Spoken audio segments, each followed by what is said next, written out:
Huwag mo na i-overhaul. Silipin mo natin yung problema kasi ito, luwag talaga. Baklasin mo to yung housing. Tapos, kapain mo yung guide. Putol na yan. Putol na yung guide. Top din. Ikaw, kung gusto mo i-overhaul, pero laki, gastusin mo yan. Kaya magkano ba yan? Abuti ka pag dosin yan. Oo, pero pag dito, ulit. Ano ba mga problema? Basta makikita lang mga dapat mapalitan namin. Oo. Oo. Magkit ka lahat. Kaya yung pinag-school ko eh. Bicol? Sige. Alam na sabi ko.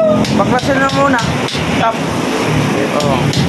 Hindi yung gusto ko ka rin papalitan yung flat housing. Order natin. Wala may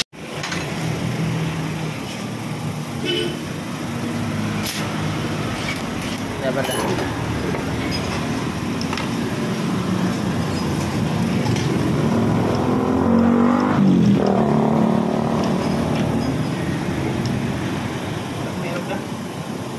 Ano to, tanggal na to siya.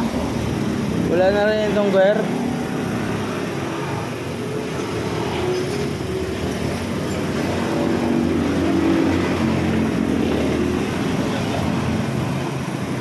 Saan lock nito? Wala na? Lock. Sir, payo ko lang sa'yo, sir. Ako, mas nakakaalam ko sa problema ng motor mo. Ngayon, sa under pa lang, kaya top mo na gawin natin. Sabi mo kanina na kailangan ko i-refresh. Palit ka ng buo nito. Alam mo, magandang payo ko sa'yo. Ayaano mo na ako mag-ano ko sa mga problema ng motor mo. Number 1, sabi mo palitan to lahat. Bakit mo palitan lahat? Eh po, good pa naman tong pag i-check to. Halimbawa makapal pang lining, ibalik natin. Yan yung akin ha. Ito lang palitan natin. Tapos chain guide palitan, timing chain palitan, kapain natin. Walang problema. So may tama yung block, palitan. Dito naman ang sinabi mo na ilang beses ka na nagpalit, pumutok. Anong magandang offer ko sa'yo? Palitan mo na yung tube. Huwag mong palitan lahat. Bakit mo papalitan ng buong lahat? Alam mo magkano to? Makakamot ka sa ulo. Dito pa nga 1/8 ng isang piraso. Dalawa yan.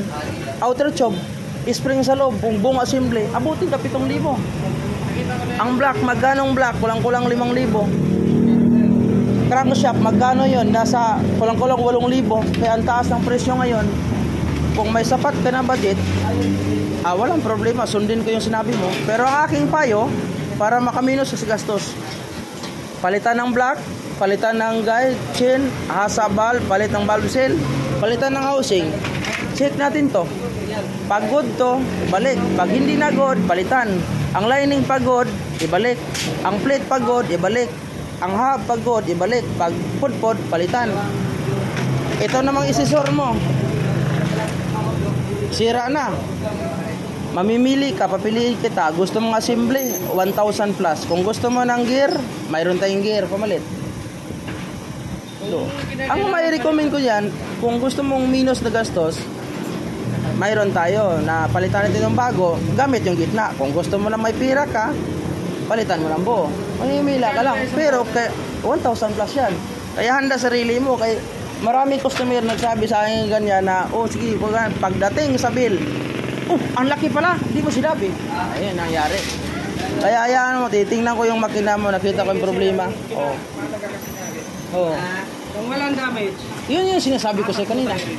pero pag may damage to, kasi, kaya nga, yun ang sabi ko kanina. Pagdating pa lang kanina, yun na yung sabi ko, dito tayo. Ang sabi mo, gusto ko i-refresh. kaya ko naman pero kung wala naman talaga damage, kaya nga. kasi papalo. Yun yung ano ko sa'yo kanina. Yan naman talaga. Yun ano. Kasi, pag gusto mo talaga biyakin, walang problema sa akin. Mekaniko, pabiyak ko yan. Gusto mong bago lahat, nasa post ko yan. Post ko yan na, gusto mo yung bago lahat, wala problema. At yung gamit yung parts, palitan yung bago. Sino? Gumita ako. Pero para sa inyo yan yung ginagawa ko na makaminos kayo.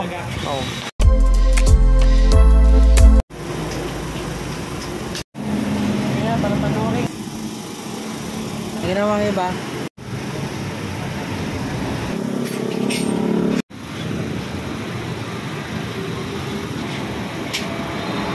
Plong.